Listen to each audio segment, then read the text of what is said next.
So I've been listening to Jesse Cox parse his way through script writing his Final Fantasy XIV versus WoW video, which I really look forward to watching. His perspective is deep and broad. He's well spoken. He's been getting involved with Final Fantasy for almost a year now. He has a long history with World of Warcraft, and he's willing to give something an honest and deep look prior to making judgment. And so I think he can see more than his own viewpoint and is willing to communicate not only how he feels, but what might be perceived from other people. And so there was a thought kind of thrown around in the chat, and it's not one he's engaging with. And so I wanted to talk about it, and it was, does Final Fantasy XIV respect your time? And in the context of a conversation where people are comparing things in WoW and 14, and they're hitting a lot of the basics, and then, of course, he's getting his view in there, and he's looking for specific word choices, and so there's, 1,000, 1,500 people that are kind of helping him kind of find his words here as some form of community ghostwriting. Do these games respect your time? And that's before you get to should they? Because should they is a valid question of any form of entertainment. It's time that you choose to give and time that you choose to use in a recreational way, intentionally wasted. This, not all time in life can be productive. Not all time can be moving forward. And so it shouldn't be. Not all time needs to be something that's moving towards a goal. Sometimes we need to sit back and rest. And it doesn't matter if that's sitting in a lawn chair on a dock, or if that's walking down a street with your dog, or if that's playing a video game, watching a movie, listening to music, going to an art gallery, playing cards with friends. It doesn't matter. It's not about productivity. And that doesn't mean during that time you don't want to get better at that activity. It doesn't mean you don't have sub-goals within that activity. Oh, cool, I think I'd like to get better at this thing. It means that it's a much lower stakes. It lets your brain rest in whatever way you consider restful. You may go into video games to look for a challenge. You may go into a video game to look for friends or to laugh or to just zone out. But whatever you consider recreation, whatever you consider something that's a break. And having talked recently about what that means as a content creator, the line gets a whole lot blurrier for anybody that chooses to do something that is also considered an art or a recreational activity, right? Somebody that's a professional athlete, a professional musician, a professional painter, an actor, whatever they do for a living to make their paycheck, if it crosses into something that is often considered a hobby or something that you should do to relax or to help others relax, that line gets real blurry real fast, and it can lead to some unhealthy work habits and all that, but that's a bigger topic. Do Final Fantasy XIV and World of Warcraft respect their time? That's the core question. I think in different ways they both do and they both don't. You pay monthly for these games, for monthly access to this theme park, and as long as you get your $10 to $15 worth, then whatever that means to you, it doesn't matter if that's 1 minute or unlimited hours within that month, whatever that means to you, then it was worth it.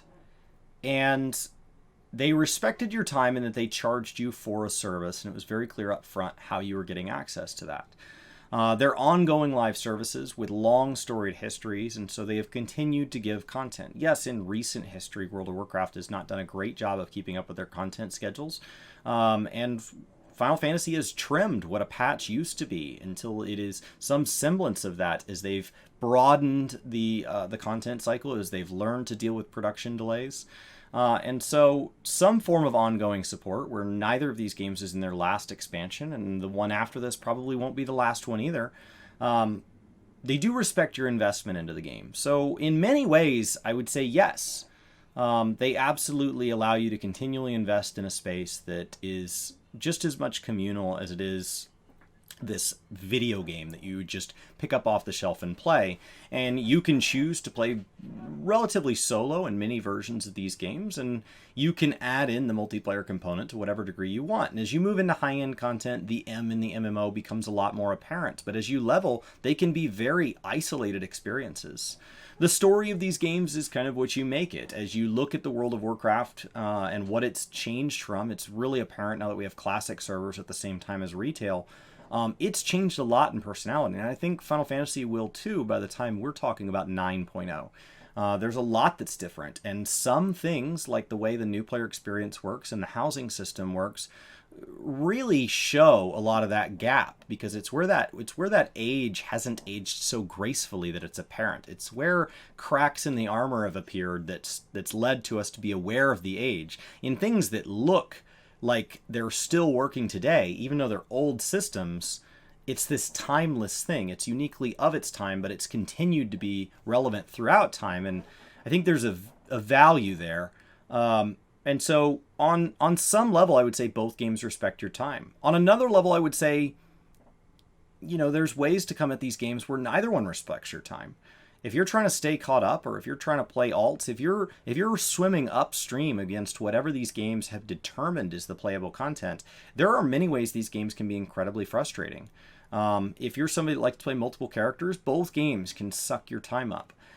World of Warcraft is in Shadowlands right now, which was supposed to be an alt-friendly expansion, and in many ways it's not. In many ways, the way the Covenant system works, the way some of the account-wide achievements work, the way the Maw intro works, the way gearing is set up, the way world quests have matured, it's not alt-friendly.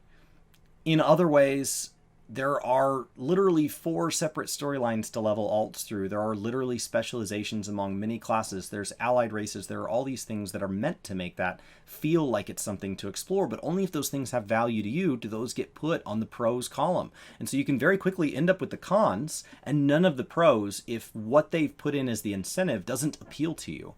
And so I think in many ways World of Warcraft is not respectful of your time. It becomes this endless treadmill addiction where you feel like if you slow down, you're going to get sucked off the back.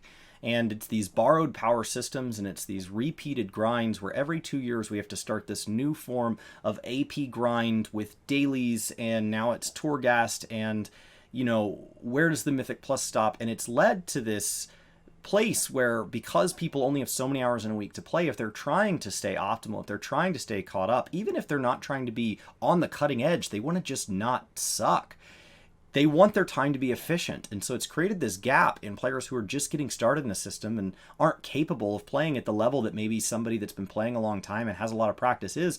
And because they both want to get through the content in the way they want to get through it, because the game asks you to consume so much, this friction can form, and there's this toxicity that can form when you get into a pug group where somebody is better than the other person and doesn't care that this person's on their journey. It's a random stranger. They're not going to invest in them like they would a friend. And so in many ways, it is not valued of your time, and that becomes the basis for a lot of the toxicity in World of Warcraft. And that's something that's matured over different... They've baked in systems. They're talking about moving to a dungeon score system that, in my mind, just takes something that the community has formed as a bad habit and is etching it into the very foundation block of the game. And I think that's a mistake. I think that is them not valuing your time. And the intent there is that you would find other players like-minded, but what the reality of it is that you are now being held to the best of yourself. And so you now ran a race, you now ran a 7 or a 10 or a 12-minute mile one time 6 months ago, and you're now held to that pace every time you leave your house. You're not allowed to go out for a stroll. You're not allowed to go out for a jog. You're not allowed to, come in and have had a long day and run at half pace. You've got to perform at your score because you are now held to this past ghost of yourself. And that's just something that I think is not in the spirit of what a lot of people have built as fond memories of WoW, where we do this thing communally as a group, and our successes and our failures are where many of the stories get noteworthy. We've built this world in which there is a world narrative happening, but we're not following the journey of one protagonist, even though we do have our impact on the story. We're intimately interacting with a world that's changing, and that means not only NPCs, but other players. And so they're not valuing my time with these systems, and it's changing the story of the World of Warcraft into something that invites negativity and invites toxicity, and it doesn't value your time. Final Fantasy, on the other hand, says to a new player, hey, the best time to start Final Fantasy was in A Realm Reborn. The second best time is right now, and what I'm going to suggest is that you hop in a time machine and you go back and you play through 200 to 300 hours of content. And if you'd like to skip that, don't worry. People in our community, not the majority, but a vocal minority, are going to tell you that you're a piece of trash. Not because the devs don't have respect for each other's studios and play each other's games, but because fan bases sometimes suck. Final Fantasy is this curated experience to the point where hopping in late can feel like a penalty early on. It's possible to catch up. It's not too late to join this game, but it can feel overwhelming. The new player experience is incredibly disrespectful of somebody's time.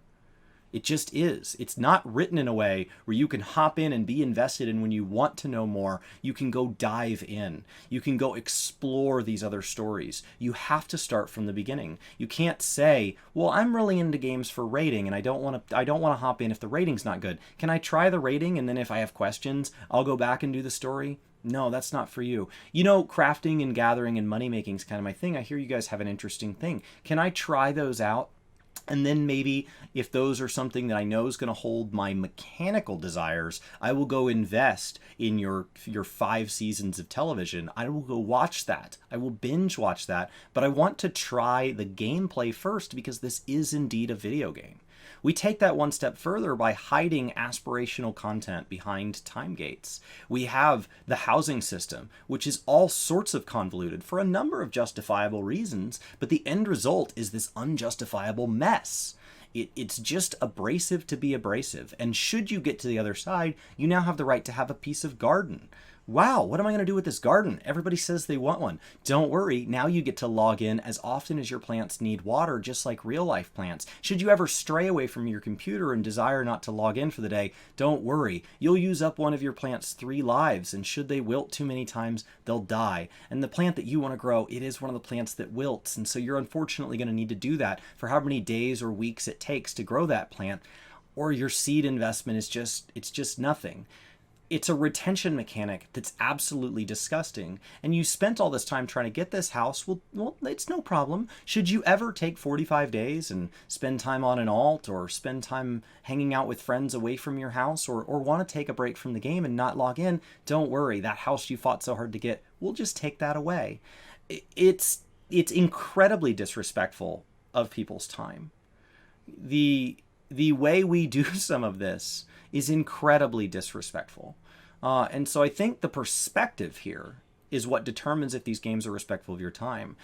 First and foremost, do you enjoy the content? If you enjoy world quests, if you enjoy time spent leveling alts and feeling like you're filling bars, even if filling those bars requires doing repetitive tasks, and there's a relaxation in doing the familiar, things like gathering content, then leveling alts in World of Warcraft doesn't feel disrespectful at all. You're not trying to level them all up to have them as alts for your mythic raid group. You're trying to enjoy the process. For you, that's great. Heirloom sets, allied races, these are all incentives that might appeal to you for something that doesn't feel like it has a long con list.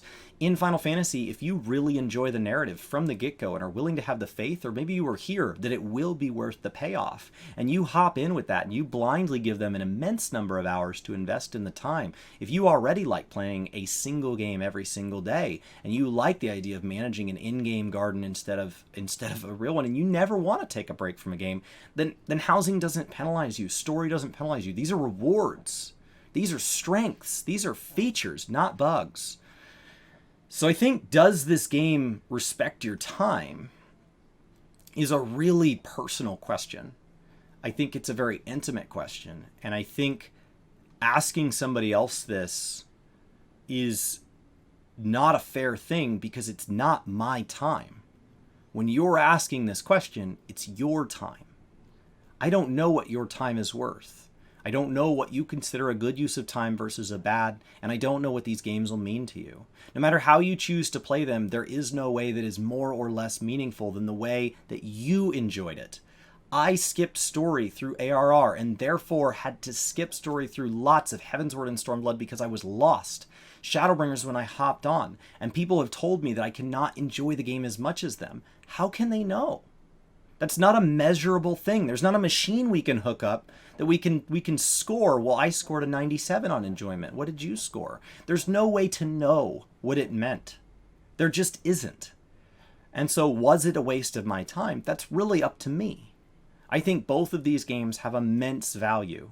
I think to a new player, they both have a mountain of content and a vast, diverse, broad, and deep community. Those communities are in different places. People say, oh, well, Final Fantasy is trending on the search algorithm. That's a sign it's more popular. Well, actually, if you go look at Twitch live numbers, World of Warcraft has more people watching, so that means it's better.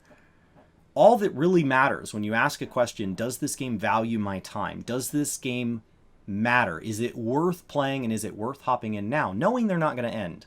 Knowing the answer to questions that are objective. Will it end? No. Can I catch up? Yes. Now that we have those out of the way, is it worth your time? That's really up to you. It's an incredibly personal question that, unfortunately, the only person that can answer better than you right now is you in the future. That's somebody that neither of us can meet. You just have to take a jump. I think even today, Shadowlands in its current state, to a brand new player, is a mountain of good memories waiting to happen. And it is in a weak moment for current, long-time veteran players. There is still time left in Shadowlands. It is too soon to decide based on pre-patch or initial impressions that you liked it and say it's a good expansion, or based on the way some of those features turned out or the development cycle and the communication that it's a bad expansion. You got to let them finish their race. They've got a 2-year window.